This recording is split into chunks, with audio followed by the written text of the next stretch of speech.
পরবর্তী প্রশ্ন, শহীদুল ইসলাম নামে এক ভাই জানতে চেয়েছেন, ব্যাংকে টাকা রাখার হুকুম কি এবং সেই টাকা থেকে মুনাফা গ্রহণ করার ব্যাপারে শরীয়ত কি বলে? প্রিয় ভাই, আমরা জানি যে ব্যাংকের যে টাকা গচ্ছিত রাখা হয়, আমাদের দেশে প্রচলিত ব্যাংক দুই ধরনের ব্যাংক রয়েছে। একটি ইসলামী শরিয়ার আলোকে পরিচালিত ব্যাংক এবং অপর ধারাটি হলো কনভেনশনাল বা প্রচলিত ব্যাংকিং ব্যবস্থায় যে সমস্ত ব্যাংক পরিচালিত হয় সেই সকল ব্যাংকগুলো।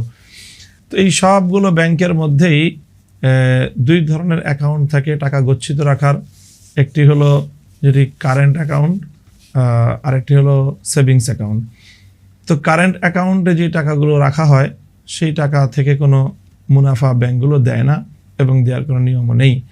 ইসলামী ব্যাংক হোক অথবা কনভেনশনাল ব্যাংক হোক, সেই ব্যাংকগুলোতে টাকা রেখে সেই টাকা সেখানে সংরক্ষণের জন্যই মানুষ রেখে থাকে, যেন টাকা নিরাপত্তার সাথে সংরক্ষিত থাকে। সেই ধরনের টাকা গচ্ছিত রাখার জন্য যে কোনো ব্যাংকে টাকা রাখাকে বৈধ মনে করা হয়। তবে যদি এই ব্যাংকে যারা টাকা রাখে সেই টাকার মাধ্যমে যদি ব্যাংকের গ্রাহক বৃদ্ধির জন্য কোনো ব্যাংক কারেন্ট অ্যাকাউন্টেও সুদ দেয়, তাহলে সেই কারেন্ট অ্যাকাউন্টে সেই ব্যাংকে টাকা রাখা যাবে না। কারণ সেই ব্যাংকে গ্রাহক নিজে সুদ না চাইলেও ব্যাংক অনেক সময় গ্রাহককে আকৃষ্ট করার জন্য চলতি অ্যাকাউন্টে বা কারেন্ট অ্যাকাউন্টেও তারা সুদ দিয়ে থাকে।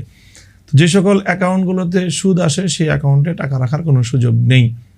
আর যদি কোনো কারণে রাখতেই হয় একান্ত অনন্য উপায় হয়ে, তাহলে সেই ক্ষেত্রে সুদ হিসাবে যেই টাকাটা সেখান থেকে দেয়া হয় সেটাকে কোনোভাবেই যে গ্রাহক নিজের লভ্য হিসেবে মনে করে সেটাকে ভোগ করতে পারবে না, বরং সেটা সুদের টাকা, সেটাকে নিজের পক্ষ থেকে কোনো সওয়াব প্রাপ্তির নিয়ত ছাড়াই সেটাকে দান করে দিতে হবে।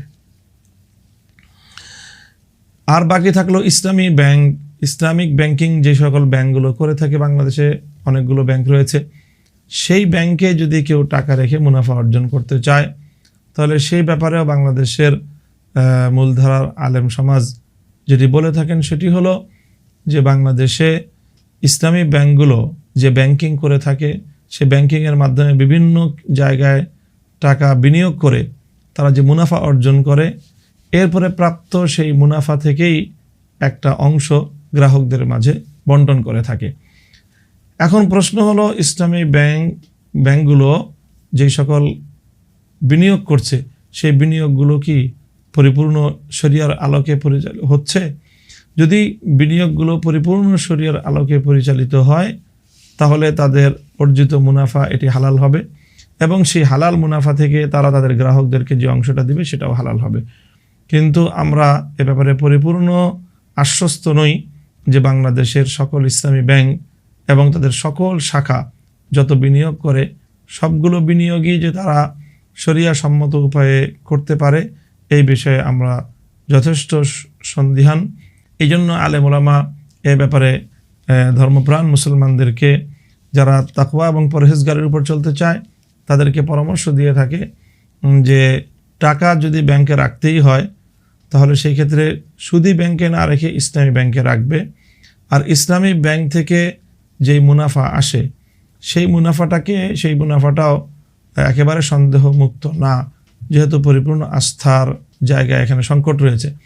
কাজে সেই হিসাবে রাখবে ইসলামী ব্যাংকে, কিন্তু সেটার মুনাফা নিজে ভোগ করবে না, বরং সেই মুনাফার টাকাটা আল্লাহর রাস্তায় নিজে কোনো সওয়াব লাভের আশা ছাড়া সাদাকা করে দিবে, দান করে দিবে।